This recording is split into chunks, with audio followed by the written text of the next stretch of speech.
Okay, all right, let's go ahead and get started. I'm Tony Hardman, in case you're wondering if you're in the right room or not.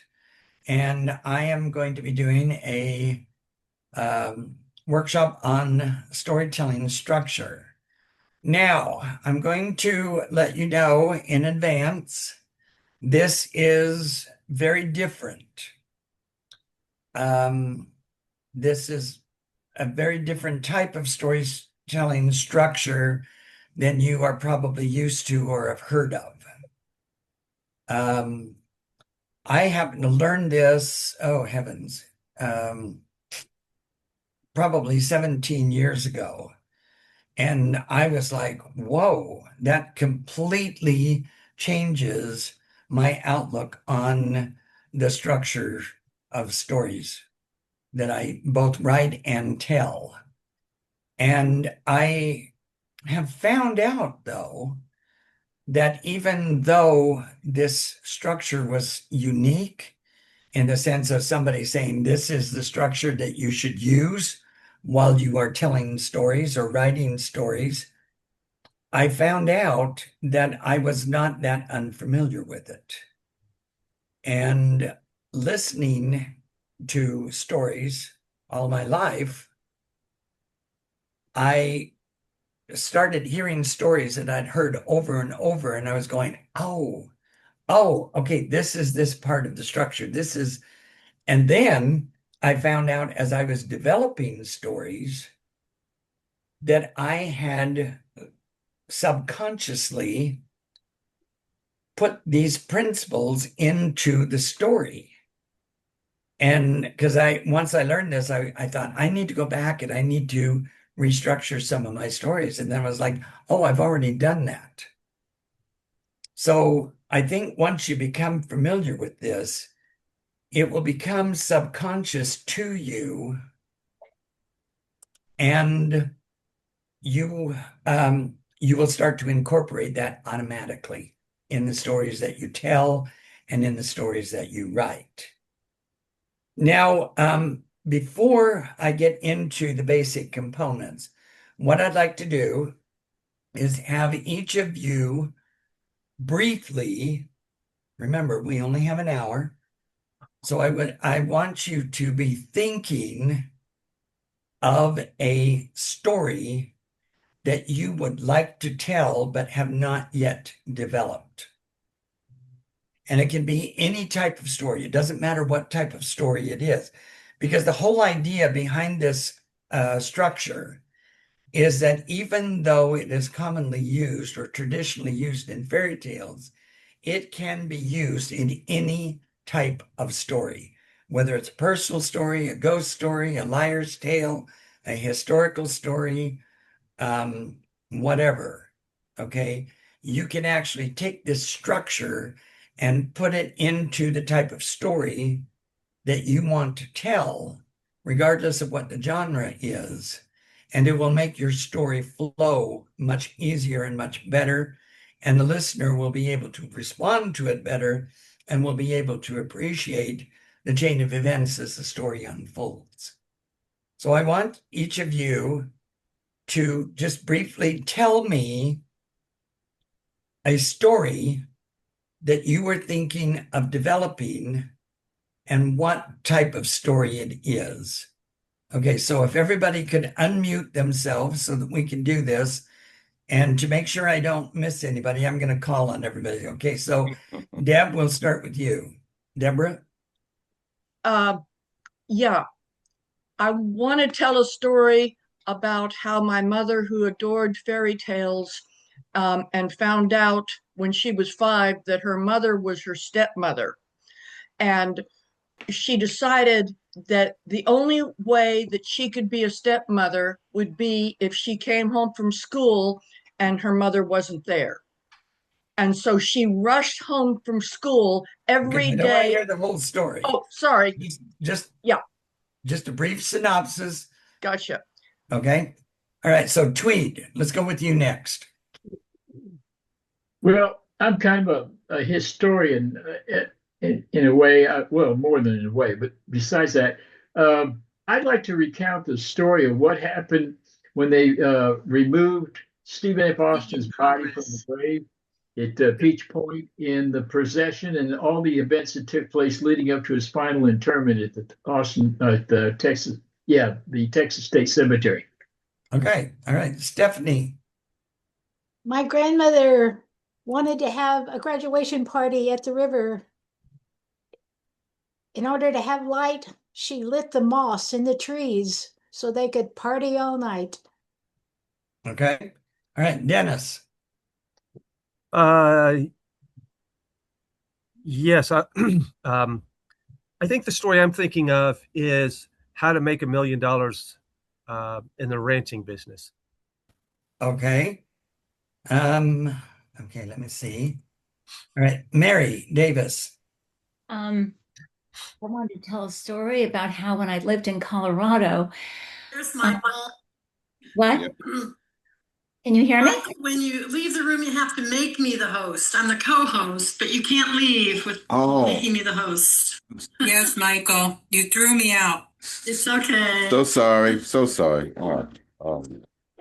Michael, so if you're cussing yourself, we can't hear you. Welcome. It's all right. Okay. Oh, welcome. Oh, Yeah, you're am I still supposed to speak? That's something else. Okay. That was So really good. I wanted to tell a story about how when I lived in Colorado, I got stuck in the mud. Okay. All right. Pam. I want to tell a story about a lighthouse keeper who, after he's retired and has passed on, he's still heard walking up to light the light. Oh, okay. Fran. I wanted to tell about Thomas Midgley.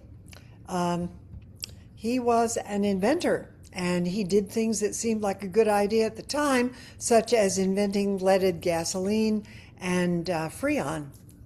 Oh, okay. Seemed like All a right. good idea at the time. Okay. All right. Stephen. Yeah, Or Stefan, I'll tell a story about going parachuting. Okay. Chester.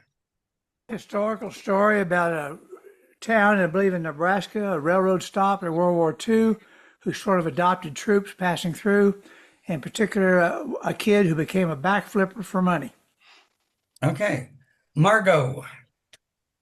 I would like to tell a funny story about my former spouse Oh, and his celebration of life. okay. All right. Let me. Patrick, did we get to you?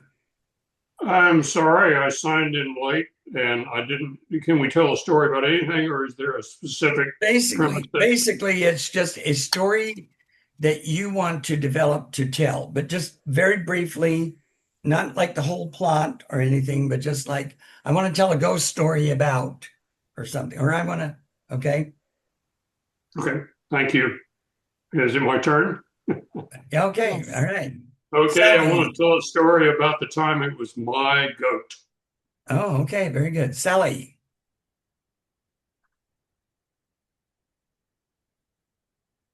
You need There we to go. unmute. Okay, turn There the we go. microphone. Okay, I'm working on a story that's set in Galveston, a ghost story involving a pirate ship and a fancy dress ball. Okay. Hannah. So I've told a few like fairy tales to children, but one that I haven't told yet is Little Red Riding Hood, and I really enjoy that story, so I'd like to tell that at some point. Okay. All right. Very good. Okay. So, now, Can I tell so one? what, who? I'm sorry. Emily Brock, co-host. Okay. Oh, I want to tell one about mangoes and mambas, mango trees and mambas. Okay. All right. What about our other tech? Do you want to tell a story?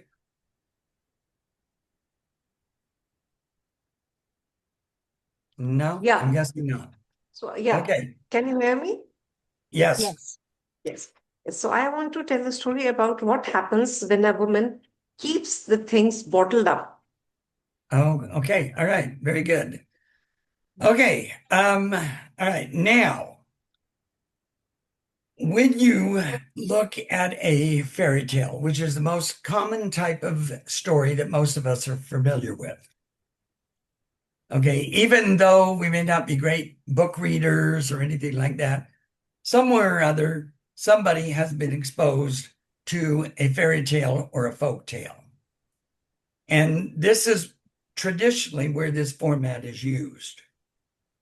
Okay, so what I'm going to do is I'm going to share my screen here, and I'm going to discuss each of the components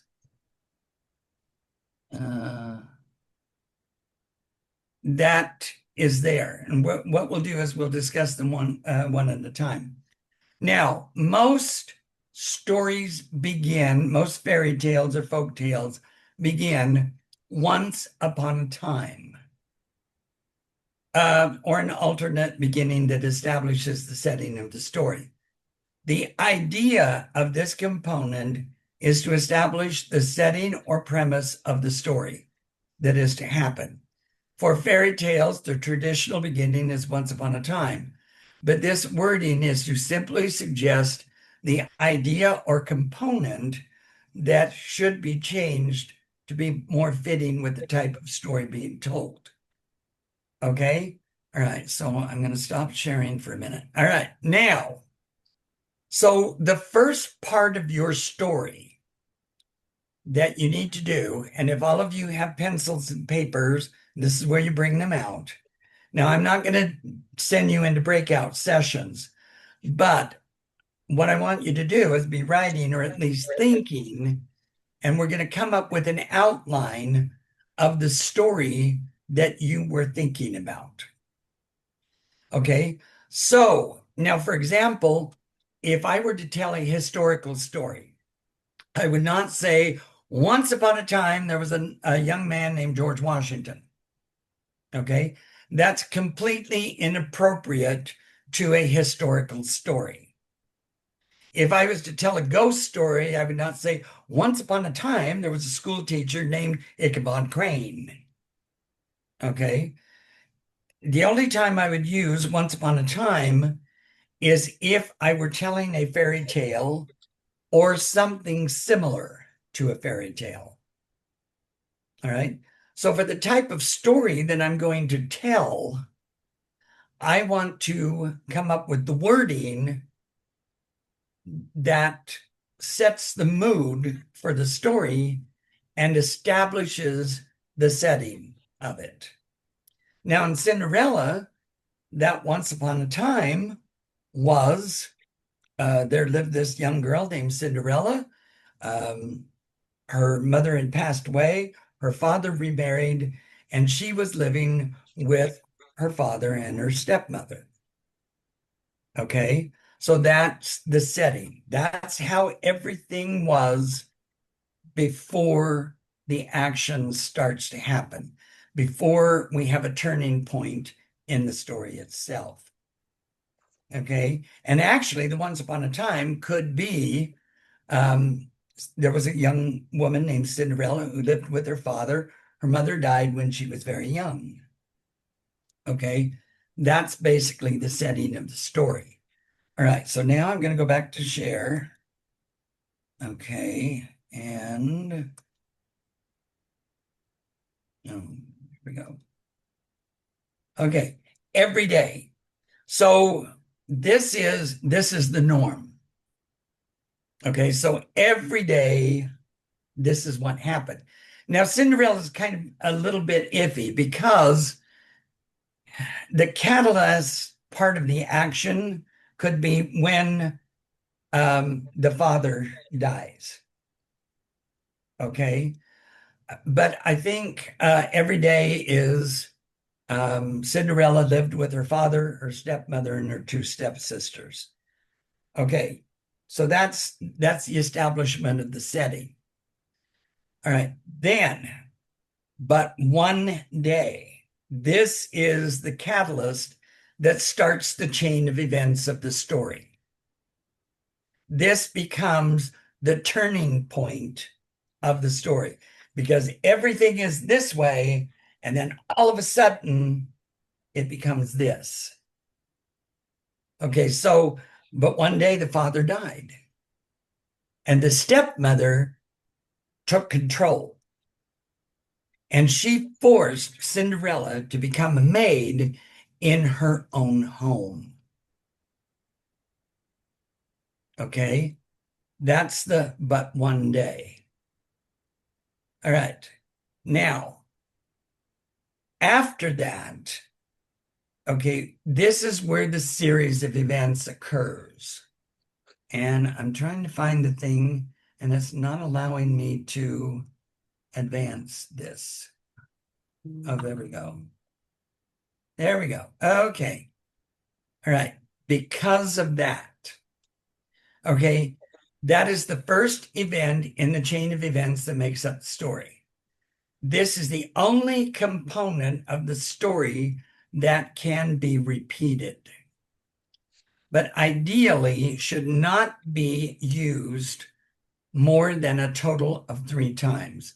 So in other words, when you're making your outline of the story, it should only have 3 because of that. Now, it doesn't have to have 3, but it should not be more than 3.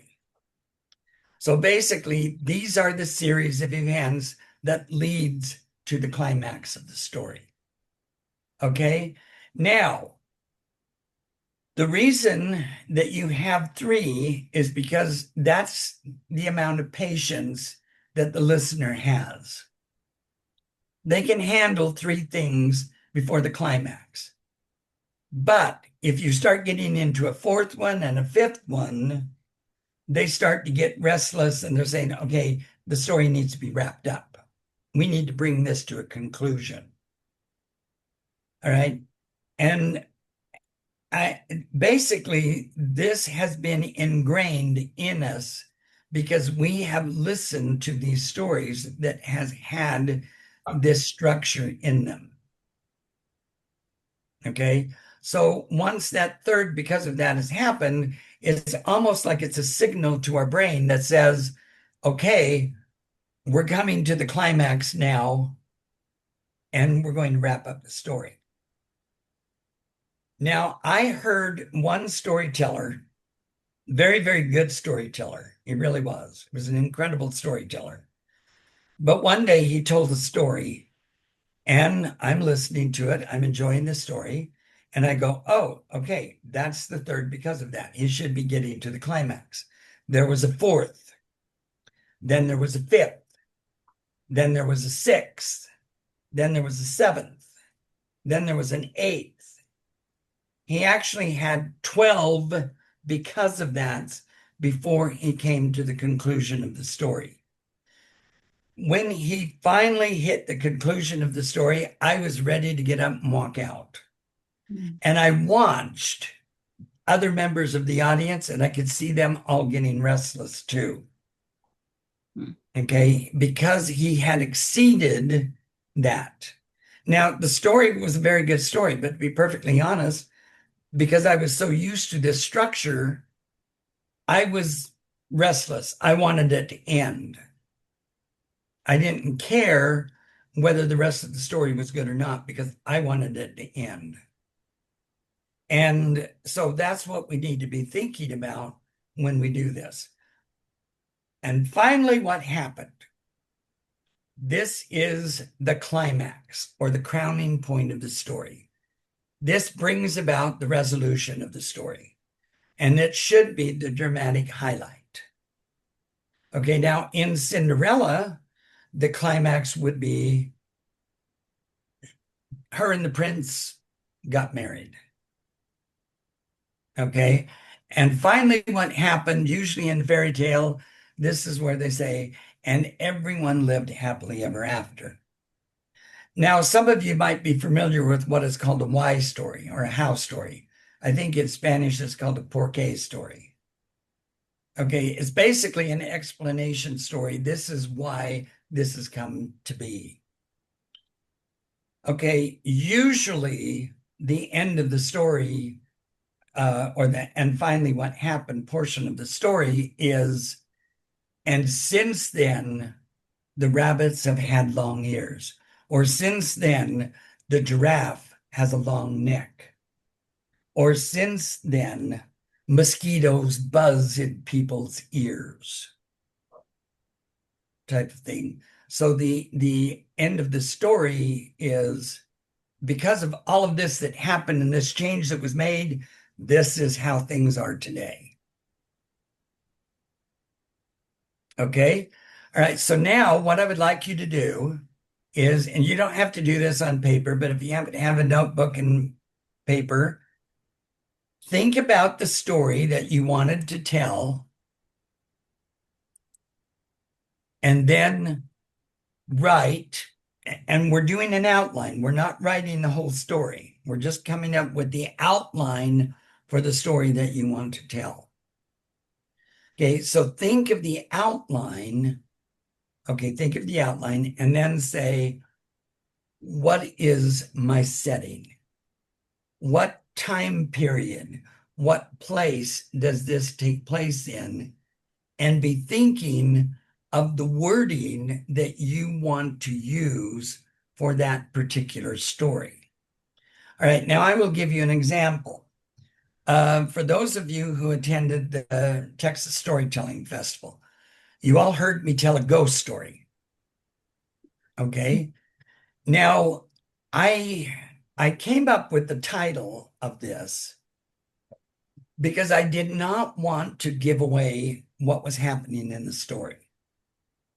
I could have called it The Grave Robber, but then immediately it's about a grave robber. I could have said like The Ghost of Great Salt Lake City, but immediately okay, this is about a ghost that haunts the shores of Great Salt Lake. Okay, I didn't want to give that away with a title. So the title that I gave it was Abraham Lincoln's Greatest Mistake. Left it completely vague. You had no idea what Lincoln's mistake was. So my once upon a time was Abraham Lincoln was one of the greatest presidents in the history of the United States, if not the greatest.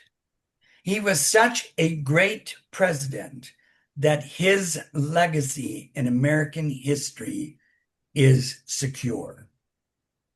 Now, in a sense, that takes care of the first two elements of the story. Okay, because it establishes the setting and it establishes the norm that we had of what we think of Abraham Lincoln. Okay, now comes the turning point. But at the end of his first year in office, Lincoln made a major mistake.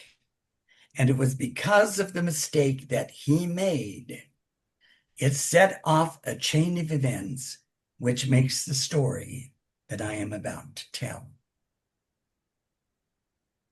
Okay, so immediately everybody's like, uh-oh, what was Lincoln's mistake? Okay, the audience's attention is aroused. Okay, so then we get to what happened. And then what happened? What was Lincoln's mistake? All right. Basically, the synopsis of the story was Lincoln appointed a man named John Dawson to be the territorial governor of the Utah Territory. Okay, that was the turning point. Okay, because of that, Dawson went to Utah. He did a series of things that caused the people to hate him, and he was chased out of Utah at the end of 3 weeks, making him the shortest term territorial governor in the history of the United States. Okay, that's the first. All right, because of that, a group of outlaws followed him, beat him up. And when Dawson got back to DC, they sent a posse out to get him. And in the process, a man named Moroni Clausen was killed. No one claimed his body. He was buried in Salt Lake City. Because of that, his family decided to come and claim the body. And when they opened up the grave, they opened up the coffin to make sure it was there. He was stark naked. The grave had been robbed. Okay, the next, because of that, is they found out that the grave robber was a man named John Baptiste, who had robbed over 300 graves. They went to his house. They found boxes of burial clothes. They found pieces of coffin that had been chopped up to be used for firewood. Okay, those are the three because of that. Those are the three events that led up to the climax of the story. Finally, what happened was Baptiste was arrested, tried, and convicted of grave robbery. He was branded with the words grave robber on his forehead with indelible ink, in other words, a tattoo. He was exiled to Fremont Island in the middle of the Great Salt Lake. Okay. Finally, what happened was while he was in exile, they could not see him anywhere. They could not see any sign of him. They investigated the island. Part of his shed had been torn off to be used as a makeshift raft. But he had disappeared. They had a big manhunt. They could not find him. They figured with grave robber tattooed on his forehead, he would be easy to find. But they never found him anywhere. He mysteriously disappeared. No one to this day knows what happened to him. And the conclusion is, if you wander the shores of the Great Salt Lake, you will run into a man dressed in black, carrying a bundle of what could be somebody else's clothes. And to this day, he haunts the shores of the Great Salt Lake. Now, I took that structure to a historical ghost story. It worked. It flows very well. Everybody that I talked to that heard my ghost story said it was a great story. I even had John Hale come up and say, "Oh, this is so incredible."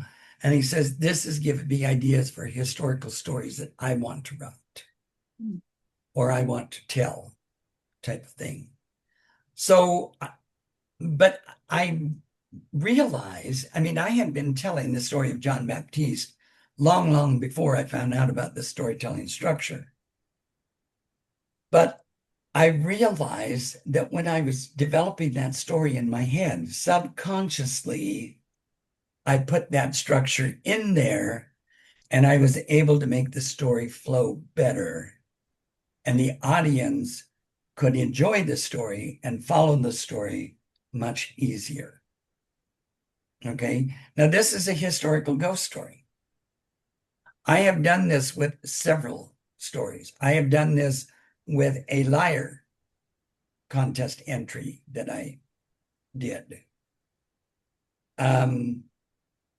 I told a story. Basically, it was when I was in high school. It was called The Year I Was Bad. And I didn't get the class schedule I wanted. I was very, very upset. the principal told me I couldn't do anything about it. And so I says, okay, if I'm going to be miserable, I'm going to make you miserable in the process, because you making the schedule like you did caused it. I had to come up with 3 things that I could do to make this principal miserable. But I had to do them in such a way that he couldn't expel me, because I really didn't break any rules. So the first thing I did, the first because of that, was I streaked at a football game. Only my streaking was I was in a barrel dressed in a very short pair of gym trunks. And so when I dropped the barrel, of course, I wasn't naked. So, but everybody thought I was streaking until I dropped the barrel. Okay, because I was in the swim trunks, the principal couldn't do anything to me. Okay, that was the first. The second one was, okay, that didn't work. So I knew I had to do something else. So I climbed up on top of the roof of the school when there was a school board meeting, and I dressed in a long graduation gown, and I found a cornet in my stage shop, in the high school stage shop. And I stood up on the roof to the entrance of the auditorium, and I did this the night of a school board meeting. So all the school board was there, okay, and parents, everybody. And I posed as an angel, this scene at the top of certain church architecture in the state of Utah. Okay, that was my third because of that. Principal says, I'm sorry, I still can't do anything. So then I decided to do something more extreme. And I was in a class that I absolutely hated. It was a physics class. And I found some placebos. And in the class, I started popping them and pretending to get high on drugs. And of course, I was hauled off to the principal. Well, what happened was the principal realized I was not going to stop until he came up with a solution. So he ended up solving the problem for me. And instead of changing my schedule, so to speak, he says, I will give you an A in your classes. You can go to the library, you can do whatever you want. And will that work? And I said, yes. Okay, so that was the year that I was bad. And finally what happened was, or ever since then was, that was the year that I was bad, type of thing. So that was my lie. But I took that same story structure and I structured that liar's tale using that structure, using those components to it. Now, of course, as I told this lie, I never once said once upon a time. I never once said finally what happened. I never once said because of that. What I did was I used wording that was appropriate to the story and to the type of story. So I did that with a ghost story. I did that with a liar's tale, and I have done that with historical stories. I think somebody mentioned that they wanted to do a historical story. The ghost story, by the way, is also a historical story. That really happened. There really was a grave robber named John Baptiste, and I told the circumstances of what led up to him becoming probably the most famous ghost in the state of Utah. So I used it for all of those story genres. Okay, I don't know who was talking, but somebody needs to mute. Okay, does anybody have any questions? Okay. What I would do, because I'm on Spotify, if you have a question, go to your React and hit raise hand. And what that does is that puts your square at the very front of the people on the top row. And then I can see, aha, Dennis, you have a question. What is your question? Yeah, I have excuse me. My question is this. There's a story I tell that's both factual about my life, but it also has some components of a liar's tale. Mhm. And so I guess I'm trying to figure out how's the best way to line that up, because the story starts with me meeting somebody in Kroger. And in Kroger, we're talking, and one thing leads to another. And the person asks, did I serve at Camp Lejeune? Where several years ago, they had all these cases with the lawyers. And if you were there, you could get all the chemicals in the water and everything. And I said, yes. And then I just kind of exaggerate the story to this person in Kroger that I had never met before, and said, oh, yeah, the alligators were all floating belly up and we used them as canoes and stuff like that. But I'm just trying to figure out, how do I transition from me talking to this person in Kroger about a factual event, and then me maybe stretching it out. I guess haven't quite figured out how to do that. So does that make Well, if, sense? if you use the structure, and remember, okay, this structure does not apply to what is referred to as a long form tale or as a fringe. They are Okay. much, much longer. So this aspect doesn't apply to those. Okay. So if you're actually creating a long tail, then you may want to just go ahead and kind of structure it in the way that you feel would be more appropriate. I was just trying to figure out how to transition from the conversation I'm having with the person in the store, and then it turning into something. Well, you can say, I remember I had this conversation, and this is what we talked about. Okay. And this is the story that I told. Then you take a pause, and then you tell the rest of the story first person. Okay. That would be how I would handle it. Okay. Well, that was my question. So thanks. Yes. Okay. Anybody else have any questions? Okay. Like I said, if you raise your hand and okay. All right. It doesn't look like anybody else has any questions, or if they do, I'm not seeing them. All right. So what you need to do, what I'd like you to do is take a couple of minutes and think of the story that you were trying to tell, what story you wanted to develop. Come up with your once upon a time. Now, like, for example, in the liar's tale that I told, I've always been a good boy. I always got good grades. I was on the debate team. I was on the track team. I never caused any trouble until my senior year. Okay, that establishes the setting. Okay, like in the Abe Lincoln thing, it was, hey, Abe Lincoln was this great president, but he made one mistake, kind of thing. So think of your setting and how you want to introduce that setting.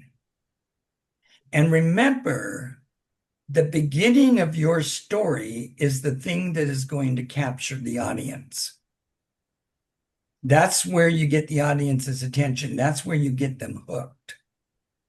So be thinking not only of a way of establishing your setting, so to speak, but of getting your audience's interest, not only their attention, but their interest, so that they become hooked and want to hear the story. Like with the ghost story, okay, Abraham Lincoln, he was a great president, but he made one serious mistake. And they're like, okay, what was the mistake that Lincoln made? They're going to listen to that story just to see what the mistake was that Lincoln made. Kind of thing. In the liar's story, I was like, oh, I was always a good boy until my senior year. And then they're like, okay, why your senior year did you become somebody bad? Type of thing. Okay, so in your head or on paper, say, what is your because of that? What is your everyday? Now, remember, these two can be very brief. Usually in a fairy tale, they are, but they're important because they establish what the norm is and they give a better understanding and a better appreciation for the chain of events that are to follow. I mean, I could start out the story and saying, well, Cinderella's father died. And they're like, wait a minute, we need a little bit more background. We need to understand what is going on here. Why was Cinderella's father's death so important? Okay. And so briefly, paragraph probably can handle both of them. Okay, but finally what happened, that's a little bit more detailed because that is the catalyst. That is the turning point. That is the trigger of the chain of events. Okay, and the setting is important because this is how things were, but by the end of the story, everything is different. And this is why it is different. This is what happened to get from here to here type of thing. So now, so what I want you to do when you're doing the outline, okay, say, all right, this is my setting. This is the turning point of the story. This is the catalyst.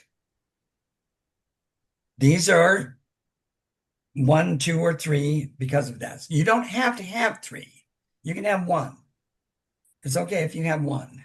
It's okay if you have 2, but you don't want 4 or more. Okay? And think of the wording that you want to use for that. Now, like in the ghost story, I said, John Dawson was the worst territorial governor in the history of the United States. And this is why he was so bad. And he was so bad that the people of Utah literally chased him out of the state. He was so bad that a group of vigilantes followed him and beat the crap out of him. Okay. Now, because of that, hey, you just beat a federal officer. That's a crime. We're going to send a posse out to get you. So one of those vigilantes got killed. Okay. So be thinking of the wording that you want to use to create that story, to create those events. Then, what is your climax? What is the dramatic point of the story? What is the point where the story becomes resolved? Okay. And then what is the aftermath of that? Okay. Now, in the ghost story, nobody lived happily ever after. Okay. The ghost, John Baptiste, he's wandering the shores of the Great Salt Lake for eternity. He did not live happily ever after. John Dawson didn't live happily ever after because his political career was ruined. Okay. Moroni Clausen didn't live happily ever after because he got shot. He died. And Abraham Lincoln certainly didn't live happily ever after because 4 years later, he was assassinated. So I can't use happily ever after as the conclusion of my story. I have to use something else. And in that story, the conclusion is the ghost of John Baptiste to this day still wanders the eastern shores of the Great Salt Lake.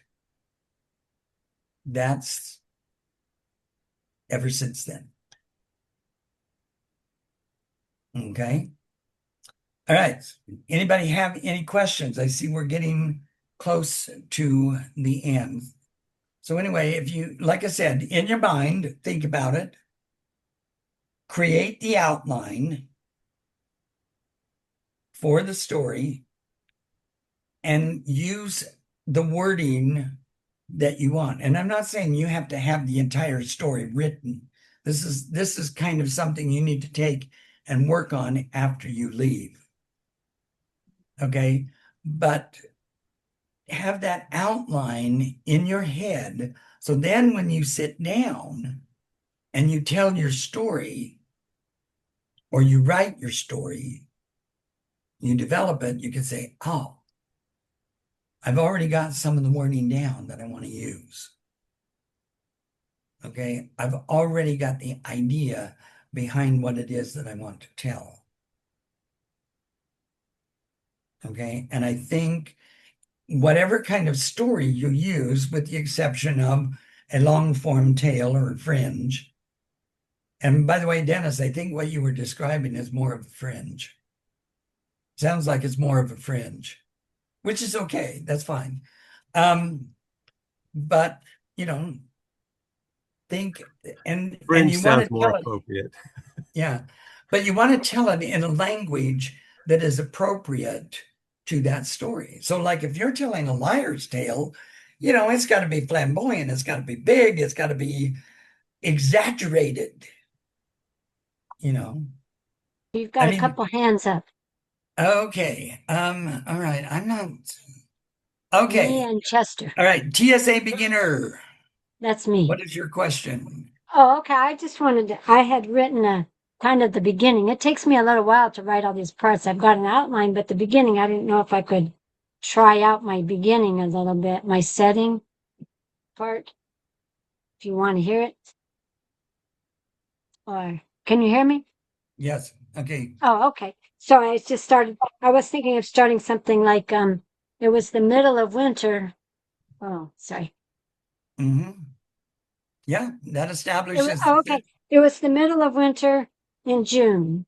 Growing up in Michigan, winters were much colder, but where I was, it was a whole new country. Anyways, that gets your attention. It's the middle of winter and it's June. Okay. And it was much cold. It was much colder. This winter was very mild for me. And I was going to talk about, there were a lot of new things here. There were foods I wasn't used to.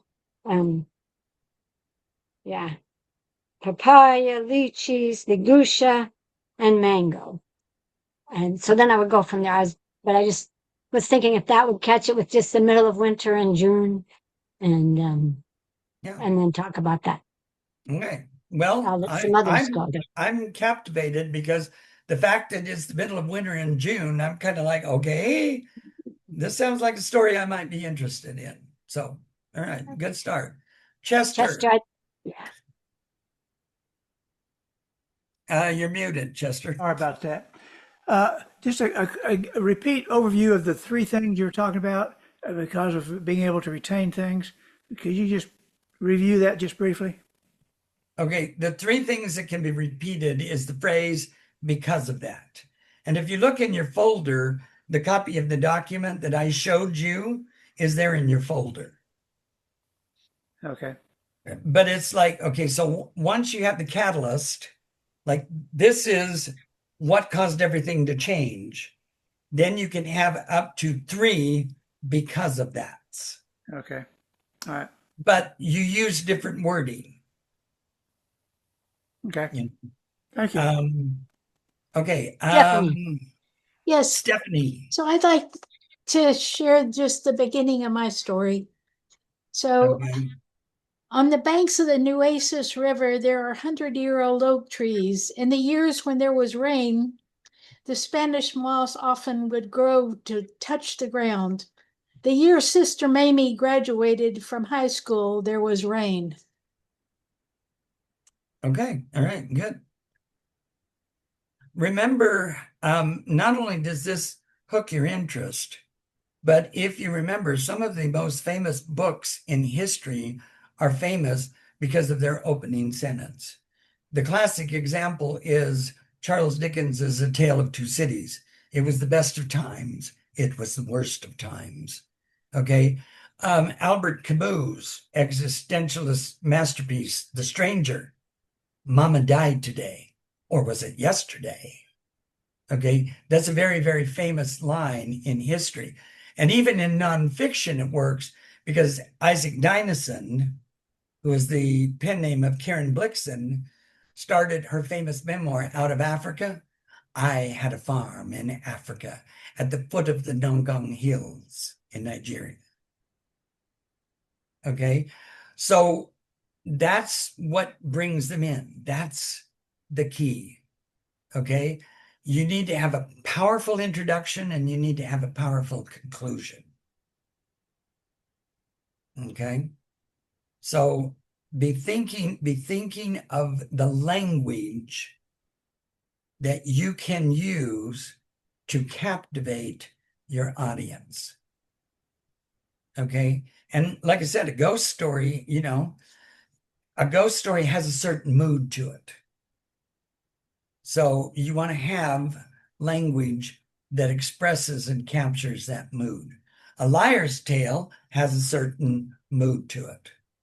So you want to capture language that expresses that exaggeration. I mean, like when I was telling about popping the placebos, I was describing that I was hallucinating, and I actually even acted like I was hallucinating, and I talked about accusing this teacher of being a giant lizard who was trying to eat me, and I stood up on top of the science table and I threw chalk and erasers at him. Okay, that's the kind of language that goes along with the exaggeration that is a liar's tale. Okay. I didn't get really somber and serious while I was telling my liar's tale, because somber and serious is more a ghost story than it is a liar's tale. Okay. And if it's a humorous story, you want to have a certain language that captures that humor, that expresses humor or expresses lightheartedness. Okay. I think we have like 6 minutes left. So that's basically everything that I have. Like I said, this is a very unique structure. And I don't know if any of you have had like formal training where you have been introduced to this structure, but it is a very traditionally used structure, and it's probably already ingrained within your subconscious. Because when you listen to a story, you're like, okay, we're getting to the third. Because of that, he needs to be wrapping up. Okay. And once you have this ingrained in your head, you start developing that story, it becomes automatic. I developed stories, and then I was like, oh, I probably ought to do something to put the structure in them. And I realized I've already included that structure. So I did it unconsciously. And that's the nice thing about it. Patrick. I don't know how to raise my hand in the program, so this one. Can you suggest maybe a textbook or a study guide that incorporates some of these concepts that you're talking about that we might refer to? I really can't, because I've never seen it in print. And honestly, the only time I ever saw it in print was when a colleague of mine was talking about it and basically gave me the handout that I showed on the share screen. The only difference is underneath each component, I gave an explanation. But the only thing I saw was once upon a time, every day. And then, but one day, because of that, finally what happened ever since then, so I don't know of a book that has this in it. Okay. And that's what I said. This is a very unique structure. But the more I talk to people about it, the more they say, oh, yeah, that fits right in. Three Little Pigs is a classic example. There were these 3 little pigs. One day, mom said, get out. You need to be on your own. Because of that, The first pig built a house of straw and got blown down. Because of that, the second pig built a house full of sticks and got blown down. Third, because of that, was the third pig built his house out of bricks. It didn't get blown down. And finally, what happened was the wolf climbed up on the roof, went down the chimney, and landed in a pot of boiling water. Ever since then, the three little pigs have lived happily ever after. Though I did hear a different ending of that story once. The wolf ended up in the pot of boiling water, and ever since then, the pigs became very wealthy because they have sold wolf's chili. So, you know, but that follows that format so perfectly. And, you know, almost every famous folktale or fairy tale has that structure in it. So it's not like it was new. And the minute I heard it, I was like, yeah, that makes sense. And I started thinking of all these fairy tales that has that in it. But honestly, I have never seen it in print in a book or an article or anything. But it was something I felt like needed to be shared. So as a result, I've developed this workshop and I've presented it whenever I can. I teach speech at Oklahoma Panhandle State University, and I teach a unit on storytelling, and I teach this structure whenever they're developing their story.